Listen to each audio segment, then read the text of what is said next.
Hello! Kumusta mga igsoon, mga kapatid, kakabsat, iti apo, mga utod sa Ginoo. Narito na naman tayo sa isa pang pagkakataon, isang banal na panahon upang tayo'y magsama-sama. Purihin ang Diyos sa ating Panginoon, ang ating Ama na mapagpala dahil patuloy tayong pinagpapala sa maraming mga bagay. Sapagkat tayo'y narito pa, lalahanin natin na ang ating Diyos ng biyaya ay gumagawa at nakikisama sa atin sa pamamagitan ng biyaya. We are a people of grace and God deals with us according to His grace. Ariyan ang tinatawag nating mga paraan ng biyaya. Simulang tayo'y tinawag sa kadiliman, dinala tayo sa kaniyang mabiyayang liwanag upang buhayin, upang patawarin, upang gabayan sa buhay na ito. At dito tayo sa tinatawag nating biyaya ng salita ng Diyos. One of the means of His grace is this the grace of the Word. Kaya narito tayo sa panahon ng pakikinig at pag-aaral sa salita ng Diyos. Tayo muna ay humingi ng gabay at ang Panginoon sa ating panalangin. Ama naming Diyos, makapangyarihan sa lahat, ang aming Ama, aming pinupuri ang inyong dakilang pangalan sapagkat ikaw ay Diyos na mabiyaya at patuloy na gumagalaw, gumagawa ayon sa inyong biyaya dito sa amin. Kaya nagpupuri kami sa inyo sa salita ng biyaya na ngayon ay handang iharap mo sa amin, ituro mo sa amin, at dalangin namin na bigyan mo kami ng bukas na pag-iisip, bukas na damdamin, bukas na puso upang makinig kami ng tama at makaunawa ayon sa kapangyarihan at gabay ng inyong Espiritu. Samahan nyo kami, aming Diyos, at gawin mong tunay ngang biyaya ang inyong salita ng biyaya na kami ay inyong buksan at tanggapin, papasukin ang mga bagay na para sa amin sa araw nito. Samahan nyo kami, ako na nangangaral at ang lahat na nakikinig, na kami ay may pagkakaisa sa paggalang sa inyong mga salita ng biyaya. Sa pangalan ni Kristo Jesus. Amen. Mga kapatid, nagsisimula tayo sa 2 linggong nakalipas tungkol sa pag-aaral sa isang serye ng mga prinsipyo ng pakikinig sa tinig ng Diyos. The principles of hearing God.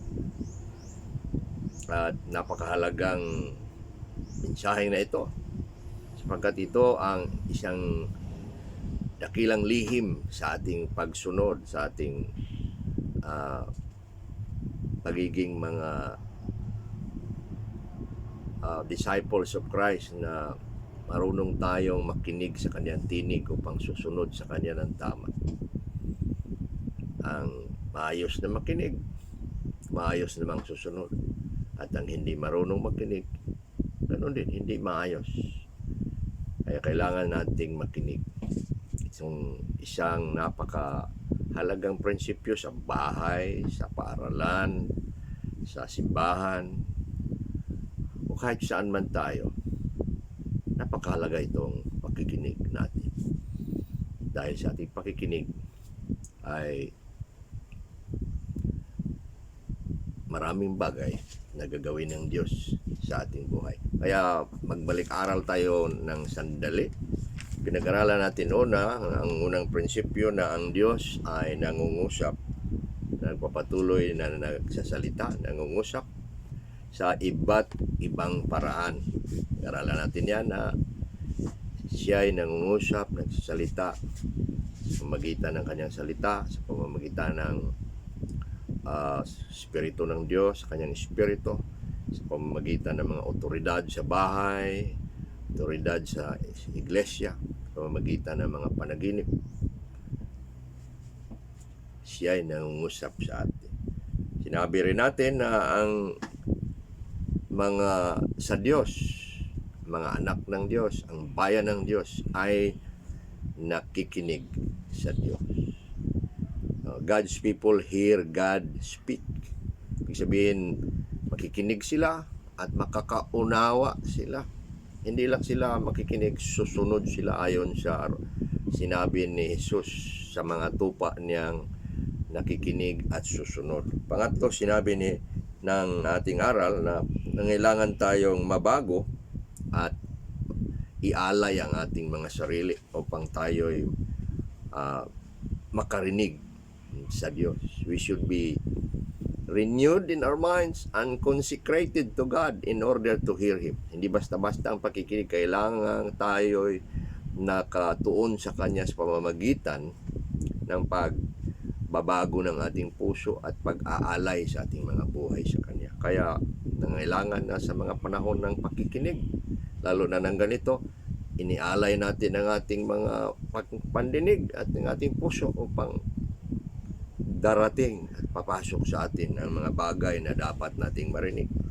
Pangapat, sinabi natin na ang kalooban ng Diyos na tayo'y makinig sa Kanya upang sundin siya. God calls us to hear Him so that we will obey Him. Pagsunod, pakikinig at pagsunod ay hindi pwedeng maghiwalay, nagsasama-sama yan. Hindi pwedeng sabihan tayo at hindi tayo susunod. Ang pagsasabi, ang pakikinig sa mga bagay na ipinaabot sa atin, nangangahulugan ang pagsunod nito. Ganon. Panglima, sinabi natin na kailangan nating makinig sa Diyos upang tayo'y magkaroon ng takot sa Kanya. We should, God wants us to hear Him so that we may fear Him. Itong pagkatakot, bunga ng pagkikinig. Dito tayo sa pang-anim ngayong araw na ito. Sinabi natin pala sa nakalipas na aral, pangalawang aral natin sa pangalawang serye nitong prinsipyo na ang God holds us responsible and accountable to the things that we hear from Him. Tayo inatasan ng Diyos na may tungkulin at pananagutan sa mga bagay na ating naririnig. Ibig sabihin, ang plano ng Diyos sa mga bagay na dalhin niya sa atin sa ating pakikinig, sa Kanyang mga sinasabi sa atin ay mayroon tayong pananagutan at tungkulin. Di maring makinig lang tayo at aalis. Mayroon tayong pananagutan. Sa Kanya tayo, ibig sabihin, pag-aari tayo ng Diyos at ang Kanyang pagsasalita sa atin, dapat mayroon tayong tungkulin na pakinggan at isagawa ang mga ito. Sinabi natin na dapat pakinggan na maayos at dapat sundin ang mga ito. Yan ang pang-anim. Pang-pito, sinabi natin na tayo ay mga katiwala sa mga bagay na naririnig natin sa Kanya. We are God's stewards of the things that He speaks to us. Mga katiwala tayo. Bawat bagay na sinasabi niya at dumarating sa atin, yun, tayo na yung mga katiwala. Tayo'y binigyan, inatasan ng tungkulin. Binigyan tayo ng pinagkatiwalaan tayo. Ibig sabihin, ang aral natin ngayon sa araw na ito, siyang bagay na dagdag na ipinagkatiwala. At yan ay mayroon kang pananagutan agad at tungkulin na alamin at sundin ang mga ito. Pang-7 yan. Pang-8, ito ang ating bagong aral. Dalawa na tayong sa ating serye. At dito tayo sa pangatlo sa seryeng ito, the third in our series. Ito ang pang-8. We are to seek to hear God speak while He still speaks and be heard. Kailangan nating nanaisin na makikinig sa Diyos habang Siya ay nagsasalita pa at naririnig. Ulitin natin. We are to seek to hear God speak while He still speaks and be heard. Kailangan nating nanaisin na makikinig sa Diyos habang Siya ay naririnig pa o nagsasalita pa at naririnig. Ibig sabihin na nagsasalita pa patuloy ang Diyos. Hindi pa natatapos ang kanyang pagsasalita sa atin. At kailangan tayong marinig, kailangan tayong makinig. Nanaisin pa nating makinig. Gustuhin natin dapat. Ang Diyos ay nagsasalita at naririnig patuloy. Sinabi ng Isaiah 55:6, hanapin ang Panginoon habang siya ay matatagpuan pa. Tumawag sa kanya habang siya ay malapit pa. Matatagpuan pa. Ibig sabihin, maririnig pa. At siya ay malapit pa, marinig pa. Ito ay nagsasabi tungkol sa panalangin at sa pagkikinig ng salita niya. Siya ngayon at noong mga araw na kalipas, naririnig pa natin. Purihin ng Diyos. Maririnig pa natin siya. At sinabi ng salita ng Diyos, hanapin ang Panginoon habang siya ay matatagpuan. Kung dalhin natin sa ating leksyon, pakinggan ang Panginoon habang siya ay maririnig pa. Tawagin siya habang siya ay malapit. Ganon. Ang Diyos ay narito araw-araw. Kung saan ka, naroon siya. Maririnig pa siya. Nagsasalita pa siya. Yan ay biyaya. Biyaya na dapat ating hindi palampasin. Ang Biblia ay nagsasabi na ang ating kapanahunan ngayon ay tinatawag pa ng ngayon. The times of today are still called today, ngayon, na naisin nating makinig sa Kanya habang tinatawag pa sa Biblia ng ngayon. Ayon sa Hebreo 3:15, habang sinasabi nito ng ngayon, kung maririnig ninyo ang Kanyang tinig ngayon, huwag kayong magmabatigas ng inyong puso. Ngayon pa. Ibig sabihin may panahon na bukas, wala na. Pag matapos na ngayon, sirado na. The times of today, of the present times is called today. Ang ibig sabihin, sasalita pa ako sa inyo. Narito pa ang liwanag ko, makikita pa ninyo. Narito pa ang tinig ko, maririnig ninyo. Makinig kayo sa akin. Darating ang panahon na hindi na siya maririnig, hindi na siya magsasalita. At yan ang sinasabi ng salita ng Diyos. Ayon sa Amos 8, na ang pakikinig sa tinig ng Diyos ay hindi na darating. Ito'y pribilehiyo ngayon. Pribilehiyo mo at pribilehiyo ko. Isang biyaya na narito pa at isang araw ay kukunin na niya.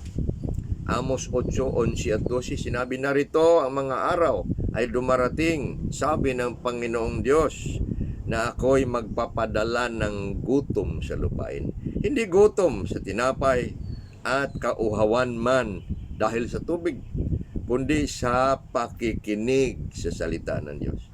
At sila'y magsisilakbay sa dako mula sa hilagaan hanggang sa silangan. At sila'y magsisitakbo, sila'y magsisitakbo paroon at parito. At upang hanapin ang salita ng Panginoon at hindi nila masusumpungan. May panahon na gusto mo, hanapin mo, sabi pa magsisiktakbo dito, magpupunta roon, wala na, hindi na maririnig.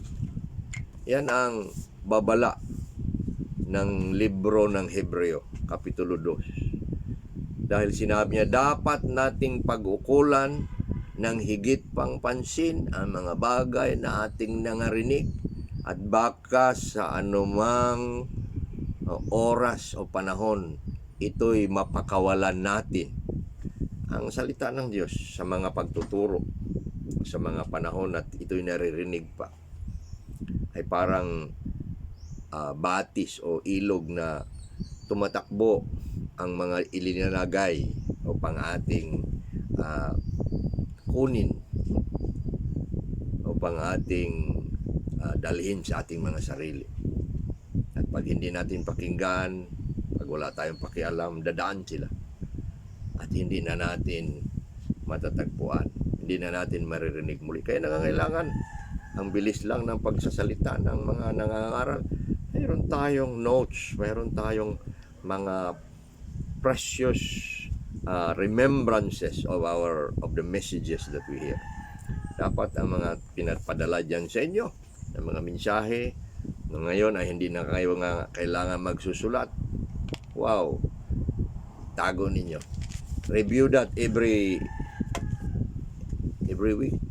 Basahin ninyo. Pag-aralan muli. Para kayong taga-Berea na nung tinuruan sila, pinag-aralan nila muli ang bawat bagay na itinuro sa kanila. Ganon din ang taga-Taif at taga-ibang mga lugar na nakikinig sa atin. Magbabalik aral sa mga pinag-aralan at baka hindi na babalik at hindi na natin maririnig muli. Yon ang walo sa unang aral ngayon. Makinig tayo habang meron pa sapagkat darating ang panahon na hindi na natin marinig ang mga ito. Number 9 natin sa ating aral. There is a blessing and cursing in the way of our hearing God. Pangsiyam na prinsipyo. There is blessing and cursing in the way of our hearing God. May mga pagpapala at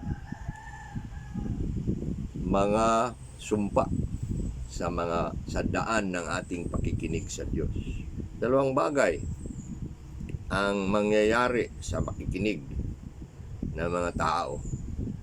Mga bagay na mangyayari na tunay. Una, pagpapala. Pangalawa, sumpa. Ito ang aral simula ng dating tipan na ang mga Israelita, ang bayan ng Diyos ay nagkaroon sila ng pakikisama or covenant, no?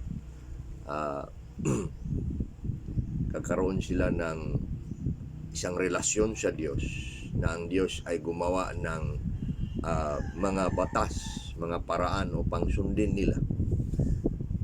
Nagsasalita siya sa kanila at kailangan silang makinig. At ang makinig, sabi ng Biblia, pagpapalain. At ang hindi makikinig, makakatanggap ng parusa, sumpa. Ito ang mensahe ng Diyos sa buong kasulatan. Ang pakikinig una ay pagsunod at ang pakikinig at pagsunod ay magkakasama. Hindi pwede maghiwalay. Kung tayo makinig, kalooban niyang tayo susunod. Deuteronomy 31:12, sinabi, tipunin mo ang mga tao upang sila'y makinig at matuto at matatakot sa Panginoon nilang Diyos at susunod sa lahat ng mga salita ng kautusan. Ganun ang kalooban ng Diyos, makinig at susunod. Pagpapalain niya ang mga nakikinig at tumutupad. Yan ang ayon sa Lucas 8:15. Basahin mo ang Lucas 8:15, mayroong apat na mga lugar na mahuhulog ang mga itinatanim na salita. Ito'y isang talinghaga. Ito isang parable of Jesus na doon sa isang dako nahuhulog sa isang magandang lupa ang mga itinanim na salita. Anong sabi? Ang mga nangatanim sa mga mabuting lupa ay sila nga na may tapat at mabuting puso. Matapos nila marinig ang mga salita ay nagsisitupad nito at nagkaroon sila ng bunga ng may pagtitiis. Ang mga nakikinig, umunawa at tumutupad nito, pinagpapala sila ng tinatawag na mga bunga. Ang mga pagpapala ng Diyos sa mga nakikinig ay pagbubungahin ng Diyos sila. Pagbubungahin tayo ng Diyos, magkaroon tayo ng mga pagpapala. Ito ang sinasabi naman niya sa ating dating pinag-aralan, na sa sukat na ating gagawin sa ating pakikinig, isusukat din sa atin. Ang mga meron, ang mga nakikinig, ibig sabihin, kanyang bibigyan, pagpapalain. Ayon sa ating pananalig, kung yun lang ang pananalig mo muna sa panahong ito na ikaw ay nakikinig, binuo mo ang mga bagay na iyong narinig at iyong sinunod ang mga ito, ikaw ay pagpapalain. Ayon sa Deuteronomy 28:1, pakinggan natin, kung inyong didingging masikap ang tinig ng Panginoon at isasagawa ang lahat niyang utos na aking iniutos sa araw na ito, ay itataas ka ng Panginoon sa lahat ng mga bansa, at ang lahat ng pagpapalang ito ay darating sa inyo kung iyong dinggin ang tinig ng Diyos. Dinggin ang salita, sundin ang mga ito, tuparin ang mga ito, pagpapala ang mangyayari.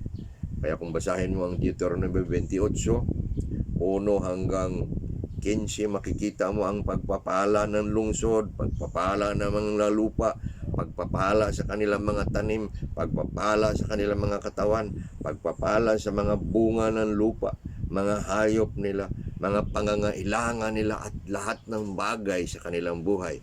Pagpapala ito'y dahil sa pakikinig na umunawa at tumutupad. Pananagutan yan, at ang pananagutan ay tinutupad. Ganon ang ating pakikinig, merong pagpapala una. Pangalawa, ngunit ang mga suwail at matitigas ang puso na hindi nakikinig at tumutupad ay kaniyang susumpain. Sa Deuteronomy 28 din, sa 15 at 45, ito ang sabi, ngunit mangyayari na kung hindi mo didinggin ang tinig ng Panginoon at isasagawa ang lahat ng kanyang mga utos, na ang lahat ng sumpang ito ay darating sa inyo. Kakatakot. Susumpahin ang kanilang bayan, susumpahin ang kanilang mga taniman, susumpahin ang kanilang bukirin, ang kanilang buslo, ang kanilang palayok, susumpahin ang katawan, susumpahin ang mga hayop, susumpahin ang pagpasok nila at paglabas. Bigyan silang kalituhan at salot, mga karamdaman, lupigin sila ng kanilang mga kaaway. Ganun ang mga pangyayari sa dating tipan. Sa mga nakikinig, ngunit hindi pinagbigyan ng pag-unawa at pagtanggap at hindi tinutupad ang kanyang tinig, naroon ang kamay ng Panginoon na mabigat para sa kanila. Kailangan hanggang sa panahon natin ngayon na tayo'y makinig, sapagkat mayroon tayong pananagutan sa mga iyon.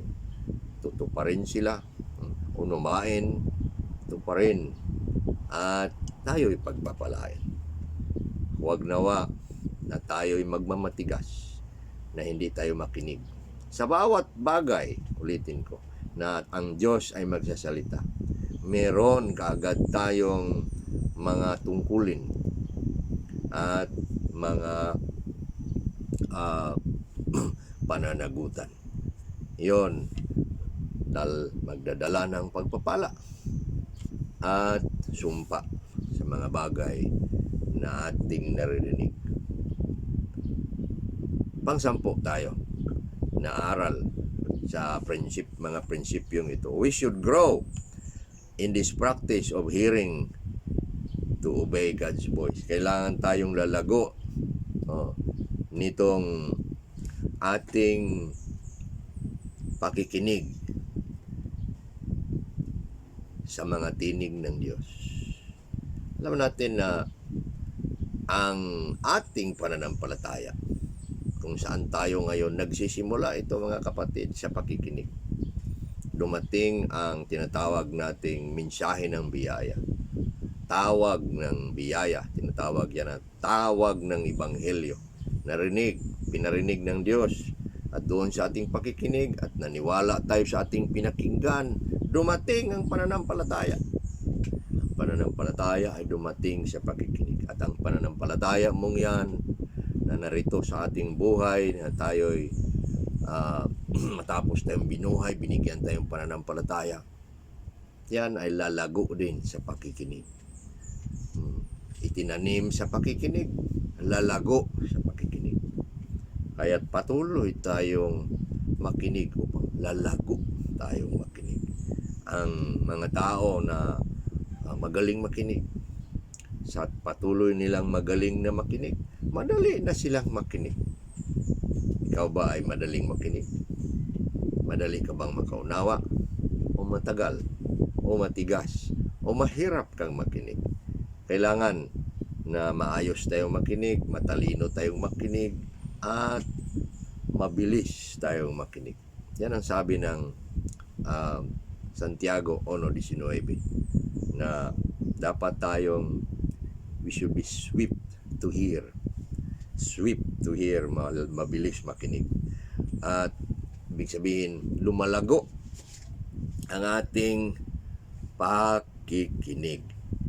Ayon sa pangalawang Pedro 3:18, but grow in grace and the knowledge of our Lord and Savior Jesus Christ. Lumago kayo sa biyaya at sa pagkakilala ng ating Panginoong Hesus. Ang salita ng Diyos ay biyaya. Lumago tayo sa biyaya, sa pakikinig ng biyayang ito. Pagbabasa man, pakikinig man, pagbubulay-bulay man ng salita ng biyaya. Lalago tayo dapat sa mga mensahe bawat araw ng ganito. Dapat magaling na tayong makinig. Hindi tayo mga tao na mahirap turuan. Huwag kang magsanay na madaling makatulog, madaling iidlip sa mga panahon ng pakikinig. Itama mo ang sarili mo. May mga iba na madali lang ang kanilang pakikinig. Kung minsan naabot lang ng 20 minutes, wala na. Kailangang magtiyaga tayo sa pakikinig hanggang matapos ang mga pakinggan. Naroon tayo ang ating tinatawag na pakikinig na diwa. Our listening and hearing ability is strong, matibay, na hindi matibag sa kahit ano-anong bagay na sa panahon ng pakikinig. Kaya lalago ka dapat. Panalangin natin sa araw-araw sa ating panalangin sa bawat umaga. Lord, dalangin ko na palaguin mo ako sa pakikinig. Hindi lang sa pakikinig sa mga mensahe ng mga pastor o mga nagtuturo, kundi sa iyo na nagtuturo sa akin bawat araw na makinig ako sa inyong salita. Makinig ako at lalago nito. Ilang taong ka na ba ang Kristiyano? Dapat lumago ka na. Magaling ka nang makinig. Magaling ka na rin magsulat ng mga bagay. Diba? Ang mga tao na mabata pa, hindi pa ganong marunong sa pag-aaral, ngunit kung sila ay high school na, college na, magaling nang makinig. At ganon din sa bagay Kristiyano, noong tayo unang nakinig, sunod na mga buwan, ngayon taon ng taon ang dumating. At tayo'y dumarating ng magaling ng makinig. Yan ang pang-10 natin. Ito tayo sa katapusang prinsipyo. We should be willing to hear God's hard messages and words. Dapat kailangan nating nakahanda na tumanggap sa mga mabibigat na mga mensahe at tinig ng Diyos. Ang Diyos ay matapat sa atin na nagsasalita. Hindi tayo linuloko sa mga mababuti lang na mga pagsasabi. Ganon din ng ating mga ama at ating mga ina. Tuwing tayo'y sumusuway, tuwing tayo'y lumalabag, makakarinig tayo ng matitigas na mga salita. Mga salita ng galit sa ating mga magulang at kasama pa dyan ang mga pagpapalo. Diba? Ganon din ang Panginoon natin. Nagsasalita siya ayon sa ating mga paraan ng pagsunod sa Kanya. May mga mabibigat na mga mensahe. Kaya merong mga salita ng babala. There are messages of warnings. Babala. Mga sinasabi sa Bisaya ng mga pasidaan. Babala warnings. Tayo'y sabihan ng mga bagay na darating upang hindi tayo masisira. Hindi tayo mapaparusahan. Those are words of warnings. Huwag ka dyan dahil hindi maganda dyan. Huwag ito gawin sapagkat kung gawin nyo ito, may mangyayari. Ayon sa isang halimbawa, Galatia 6:7. Huwag kayong padaya. Ang Diyos ay hindi malilibak. Kung anumang inyong itatanim ay siya niyong aanihin. Do not be deceived. God cannot be mocked. Diyos ay hindi malilibak. God cannot be mocked. Hindi mo pwedeng biruin ang Diyos sa inyong paraan. Huwag kang padaya. Ano man ang inyong itatanim ay inyong aanihin. Ganon. Hebrews 7:1. Sabi ng Biblia, si Noah ay binigyan ng Diyos ng babala na may darating na isang malaking baha at lilipol sa mga tao. Papatayin ng mga tao. Kaya kailangan gagawa siya ng ganito at ganyan. Yun ang babala ng Diyos kay Noah at sinunod niya. At nangyari nga ang pagligtas. Ganon, may mga babala ang Diyos sa atin na mabibigat sa kaniyang pagbalik, sa kaniyang pagparito muli sa atin. Basahin mo ang Mateo 24, basahin mo ang Marcos 13, ang Lucas 21. Naroon ang maraming babala sa kaniyang pagparito, sa kaniyang second coming. Kakatakot. At yon ay warnings, signs of His coming. Maraming bagay din na babala sa Biblia tungkol sa ating buhay. Ay may maraming huwag gawin, huwag ito, huwag yan. Napakarami si Pablo na mga babala sa atin. At huwag tayong makakatanggap ng mga sumpa. Yan ang tinatawag na babala. Words of warnings. Another is mga salita ng pagsaway. Words of reproof or rebukes. Mga pagsaway, mga pamumuna. Pamumuna or saway. Yon, those are rebukes. So, di ba? Sabi ng Biblia, tayo'y open rebuke is better than secret love. Kailangang bukas na pagsaway ay mabuti daw kaysa tinatago na pag-ibig. Huwag naman na masakit kaagad. Yung malambot na pagkasabi. Kahit bukas, isang makakristyanong paraan na pagsasabi, kapatid, mag-usap tayo. Yan, sabihan ang kapatid sa masasamang ginagawa. Ayun, we rebuke our brother. Kapatid, matagal na ata na may utang ka, hindi mo binabayaran. Mga ganun. Maraming mga bagay na dapat sabihin upang magpapatuloy ang ating pagsasama. At yan ay kasama sa tinatawag na fellowship, rebuking. Ang salita ng Diyos ay nagdadala ng maraming rebuke. Kaya ang pangalawang Timoteo 3:16 hanggang 17 ang isang gamit ng salita ng Diyos ay pagsaway, pagpamumuna. Kawikaan 15:5, siya na nagpapahalaga ng pagsaway at pamumuna ay matalino. Tingnan nyo, yung nakikinig sa mga saway at pamumuna, matalino daw. Sa 15:32 ng kawikaan din, siya na nakikinig sa pagsasaway ay may unawa. Tingnan niyo itong saway ni Pablo, itong pamumuna ni Pablo masakit. Kaya nga, Efeso 15:17, kaya nga huwag kayong mga mangmang, tingnan nyo. Ngunit unawain ninyo kung ano ang kalooban ng Diyos. Huwag kayong mga sira, mga mangmang, mga loko-loko. Mangmang. Diba? Masakit yan. Pero sinabi ni Pablo, yon ang mga salita ng pagsaway. Mga salita naman ng pagtuturo, correction. Medyo parehas ng konti ito. Yung pagsaway ay sabihan tayo ng mali. Yan, pamumuna. Yun namang correction, pagtutuwid. Yung sinaway sa iyo, itutumpak, itatama. Correction brings you to the right way again.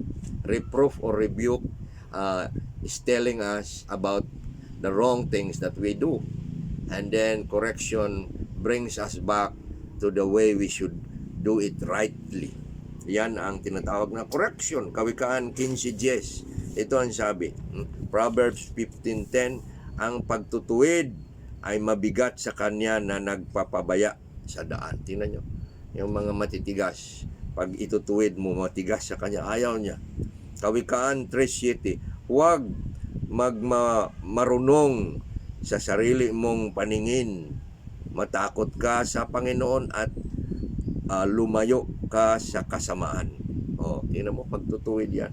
Huwag marunong sa sarili mong paningin. Matakot ka sa Panginoon at lumayo ka sa kasamaan. Yun, ituwid tayo, lumayo ka dyan.